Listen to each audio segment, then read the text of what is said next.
Hey man, say man, this is the A-Man Show back for more content. The Seattle Seahawks between 2012 through 2015 brought the most entertaining football in the last decade, as their defense was flashy and ferocious where Richard Sherman, Earl Thomas, and Cam Chancellor formed one of the most dynamic secondary groups of all time. Along with a great linebacker core with Bobby Wagner, Bruce Irvin, and KJ Wright, a flashy offense, well, not really a flashy offense, but above average offense featuring an emerging Russell Wilson who played at a Pro Bowl level, but isn't near the peak form he is now, throwing the ball to Doug Baldwin, who's one of the most underrated receivers in the past decade, and none other than Marshawn Beast Mode Lynch, who's easily a top 3 running back between the peak years of the Legion of Boom era. Looking at the roster, they were a relatively young team that dominated the league and becoming the next dynasty of the NFL as the Patriots roster is getting older, especially Tom Brady. Comparing to the Seahawks had a more talented and younger roster with Pete Carroll on the helm as he emerged as one of the best coaches in the league, but he is not Bill Belichick as the Patriots not only beat the Seahawks in the Super Bowl, but he outcoached Pete Carroll. Since then, the team quickly fell off the map, where the biggest names on the team battled injuries all season. They've never made a Super Bowl, not even making an NFC Championship appearance. So today's video, we're going to talk about why the Seahawks could have been a dynasty, especially how stacked, talented, and young the roster was. There is no doubt in my mind that they would have won at least a multiple Super Bowls.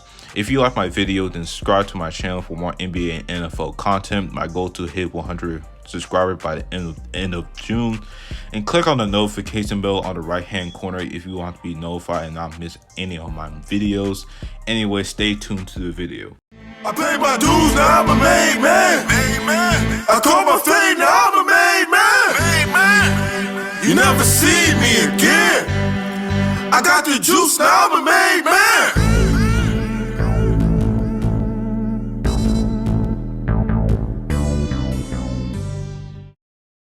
The Seattle Seahawks has been one of the most underachieving franchises in the NFL before the Legion of Boom era, given that how they only had one Super Bowl appearance, and despite them making the postseason 5 times in the Matt Hasselbeck and my homegrown era of the 2000s.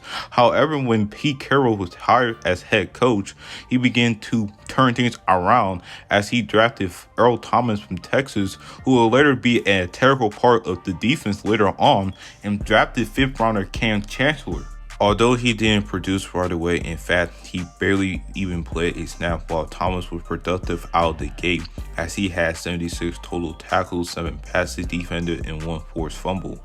They managed to make the postseason despite a mediocre 7-9 record, all because they played in a weak NFC West. But things started to turn up when the Seahawks beat the defending Super Bowl champs, the New Orleans Saints, as it is described, with Lynch having one of the most iconic runs of his career. Scratch that, not only his career but in NFL history, with a dominant 76-yard run where we thought the play was dead and he was down, but he managed to cut underneath the trench, break of absurd 9 tackles, and scored a touchdown. Although they lost to the Bears in the divisional round, the Seahawks were looking to be something scary in the foreseeable future, as they had no business making the postseason with a losing record and beating the defending Super Bowl champs. You are definitely going to be setting high expectations for the Seahawks, as in the 2011 draft, they drafted a 5th round player who will later be the head of the helm of the defense in Richard Sherman, and 7th rounder Byron Maxwell, who's actually been one of the most overlooked secondaries in that era. So for 2011, they ended up with the same record, but they missed the postseason, which is a disappointment given how they stagnated. However, they played in an NFC conference at which featured a 49ers team that made the Super Bowl that year, and the rest of the NFC featured 5 teams that won 10 or more games. And the Giants were close to a 10-win season had they lost to Washington in Week 14. So the NFC is very tough, and that's one of the reasons why they didn't make the postseason, all because the offense was stagnant as they replaced Matt Hasselbeck with Tavares Jackson, who put up mediocre stats of 14 touchdowns and 13 interceptions with a 60% completion rating. Luckily, in the 2012 draft, they selected their franchise quarterback of the future in Russell Wilson. At the time, he was an unknown because it was unlikely that he was going to start day one, but he had a fantastic training camp session and eventually was a clear-cut starter. Wilson had a promising rookie year, finishing the 2012 season throwing for 3,118 yards for 26 touchdowns and 11 interceptions with 100 QB rating. And mind you that he had a below-average offensive line as he was sacked 33 times throughout the season, and Wilson managed to get better over time as the offensive line never improved. But what really propelled them going 11-5 is their defense. The Seahawks defense has emerged as a top 5 defense in the league with the emergence of Richard Sherman, Earl Thomas, Cam Chancellor, a young Bobby Wagner who totaled 440 tackles, 4 passes defended, 3 interceptions, and 2 sacks as a 22-year-old, and not to mention Chris Clemens, who had a pretty superb season totaling 111.5 sacks, becoming one of the most overly pass rushers not only on the team, but in the entire league. On paper, they're a Super Bowl contender as the offense was much improved than the year prior, judging from the play of Russell Wilson, but their defense was at the top of the league, especially on the run, as is reflected in the 2012 divisional round, as they never allowed a rushing touchdown against the Washington Redskins.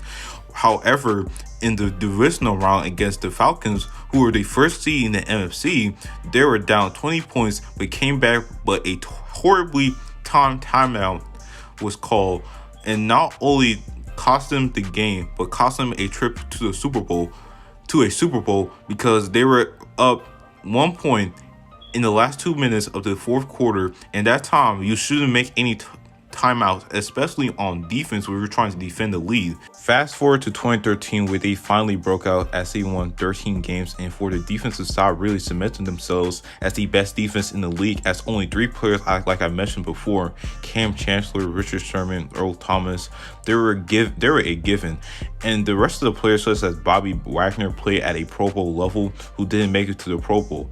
But still, that defense was stacked as hell. You got a above average defensive line. I mean, this team was at the peak of their prior powers. They allowed 14.4 points per game, which is the lowest in the league. And the Super Bowl is what really cemented the Seahawks into an all-time team. I mean, they have absolutely mollywopped the Denver Broncos, who had the best offense in the league that year. Peyton Manning was incredible that regular season, throwing for 5,477 yards for 55 touchdowns with a 68% completion rating, along with Demaryius Thomas, who was a Pro Bowler that year, one of the most dynamic wideouts in the league, and Julius Thomas, who's a tight end who's also a Pro Bowler. They came to the game and immediately shitted themselves on the bed throughout the game 43-8. Defensively, the Seahawks were making the guys look like little babies out there, and they did that with no effort. Had the Seahawks haven't choked in the 2013 divisional round, they would have beaten the 49ers and the Ravens into the Super Bowl because the defense was elite, and offensively they were good enough, along with a great coaching staff, that can push them through to Super Bowl status, and that would have given them a recognition of a dynasty. Next year, 2014, was the last year and our last chance to have that recognition, as they went 12-4 in the regular season with the best offense of this era, given how Wilson has regressed a little bit from last year. But he had a good supporting cast in Doug Baldwin, like I said before and earlier in the video. He wasn't at the Pro Bowl level in later in his career, but he is still an integral part of that Super Bowl run.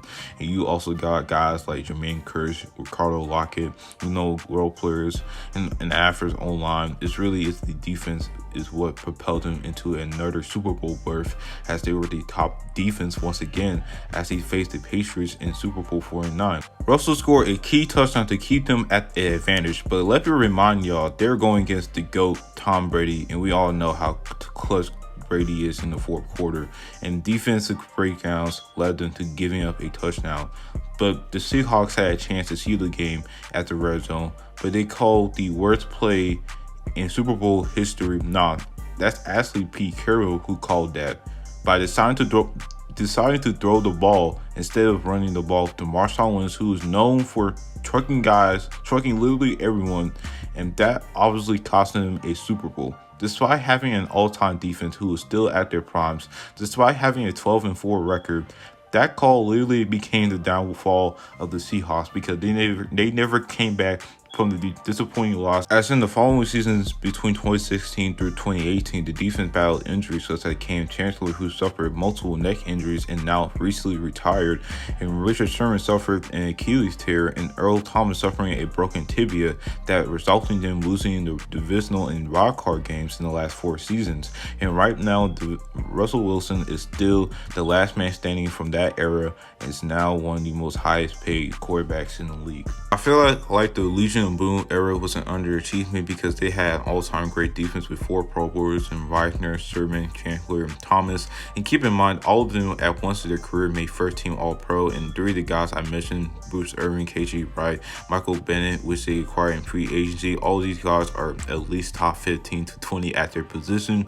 And all the Super Bowls they could have won, adding the Super Bowl they won in 2013, had Pete Carroll having called an ill-advised timeout in the 4th quarter of the 2013 divisional round, had he would have just made a play call to run the ball instead of throwing the ball, that would change the trajectory of this franchise, because Carroll is a phenomenal coach. He is behind drafting one of the greatest defenses in NFL history, and the majority of them are late round picks. But he's the same guy who called a timeout and made that call in Super Bowl 49 that prevented him to be up there with Bill Belichick, because I truly believe the Seahawks could have been a dynasty, and we assumed that it was going to happen after that dominant performance in 2013. But if it wasn't for the call, we can look at many scenarios where they kept the same roster and haven't sustained injuries. They could have dethroned the Carolina Panthers and the Denver Broncos in 2015 as Russell Wilson kept on getting better and better, along with Doug Baldwin and the defense only at their peak of their primes. They could have won 4 Super Bowls, but ever since the events happened, I feel like they underachieved. So the Seahawks proved 2012 to 2015 has been one of the most dominant, most entertaining teams in the last decade. And if they haven't underachieved, they would have accomplished more. Thank you for watching my video. If you like my video, then click on the like button and subscribe to my channel for more NBA and NFL content. And turn on the notification bell where I post a new video. You will be notified and not miss any of my new videos. And that always, guys, this is the A-Man Show. Signing out.